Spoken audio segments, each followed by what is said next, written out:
Baiklah, Assalamualaikum warahmatullahi wabarakatuh. Yang terhormat, Ibu Delima MPD selaku dosen pembimbing yang pertama, dan yang terhormat Bapak Dini Afriansa selaku dosen pembimbing yang kedua, dan yang juga saya hormati Ibu Yulia Trisamiha selaku dosen pengampu mata kuliah kolokium di semester ini.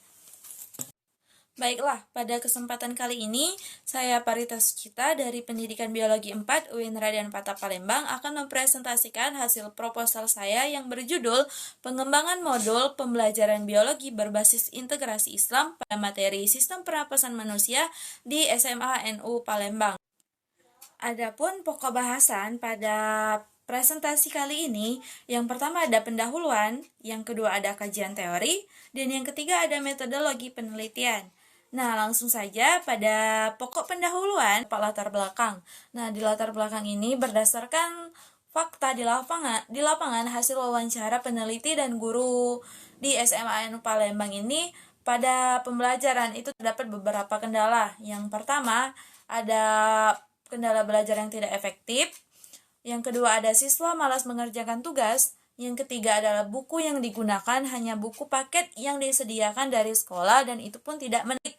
Dan yang keempat, buku yang digunakan pada pembelajaran itu belum terintegrasi Islam dan masih banyak poin-poin yang lainnya.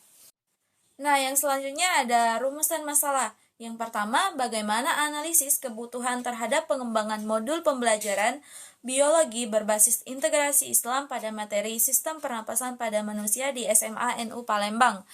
Yang kedua, bagaimana pengembangan modul pembelajaran biologi berbasis integrasi Islam pada materi sistem pernapasan manusia di SMA NU Palembang. Dan yang ketiga, apa hasil dari validasi terhadap pengembangan modul pembelajaran biologi berbasis integrasi Islam materi sistem pernapasan pada manusia di SMA NU Palembang.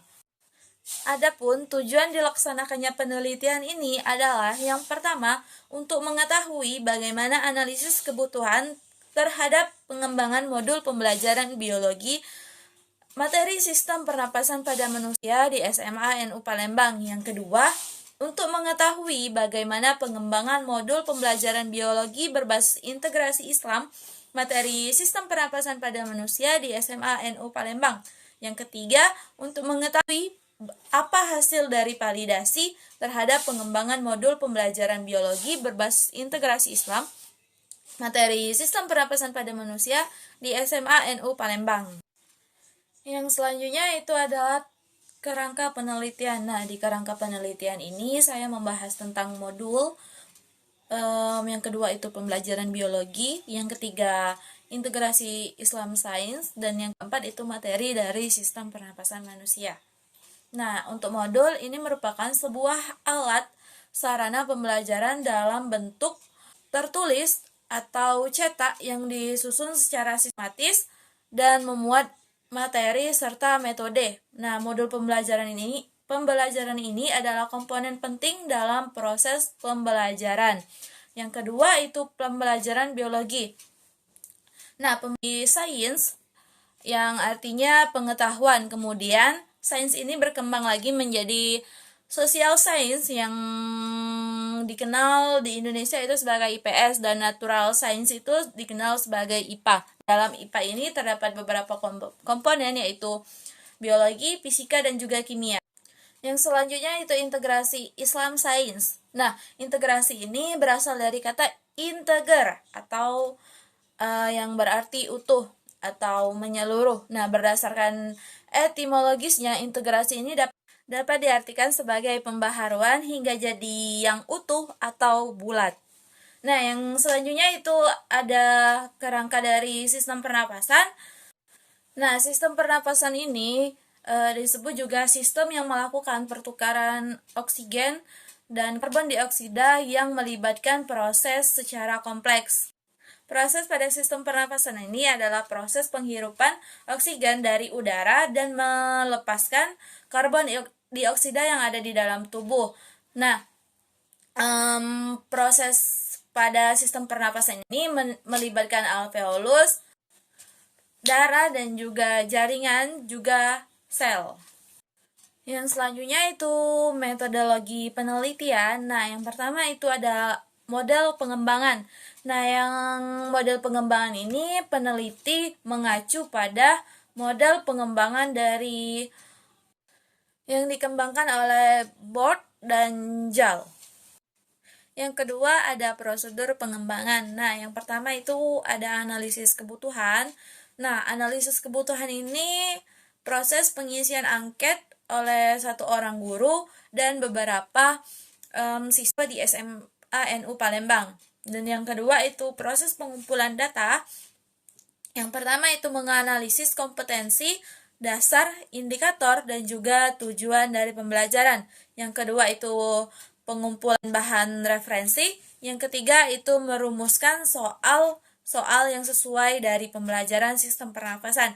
Yang ketiga itu desain produk. Nah, desain produk ini adalah pengumpulan bahan yang akan digunakan dalam pokok pembahasan dan pembuatan layout atau tata letak setiap halaman dan proses penggabungan tiap komponen dan yang kemudian proses akhir dari pembuatan. Yang keempat, itu validasi ahli yang dilakukan oleh 4 validator yang melibatkan 3 orang dosen dan satu guru IPA. Dan yang kelima itu revisi desain. Nah, dari revisi ini yaitu adalah penyempurnaan dari pengembangan modul tadi yang telah divalidasi oleh para ahli. Yang keenam itu adalah uji coba skala kecil yang melibatkan 7 orang siswa yang dilakukan secara pemilihan acak. Yang ketujuh adalah produk akhir. Nah, produk akhir ini akan digunakan oleh seluruh siswa yang ada di SMA NU Palembang. Yang selanjutnya itu instrumen pengumpulan data, yaitu menggunakan angket validasi. Yang terakhir ada teknik dari analisis data, yaitu menyusun secara sistematis data yang diperoleh dari hasil wawancara, catatan lapangan, dan dokumentasi dengan cara mengorganisasikan data dalam kategori, menjabarkan ke dalam unit-unit, melakukan sintesa dan menyusun ke dalam pola, memilih mana yang penting untuk dipelajari. Terima kasih. Sekian presentasi dari proposal penelitian saya. Saya akhiri. Wassalamualaikum warahmatullahi wabarakatuh.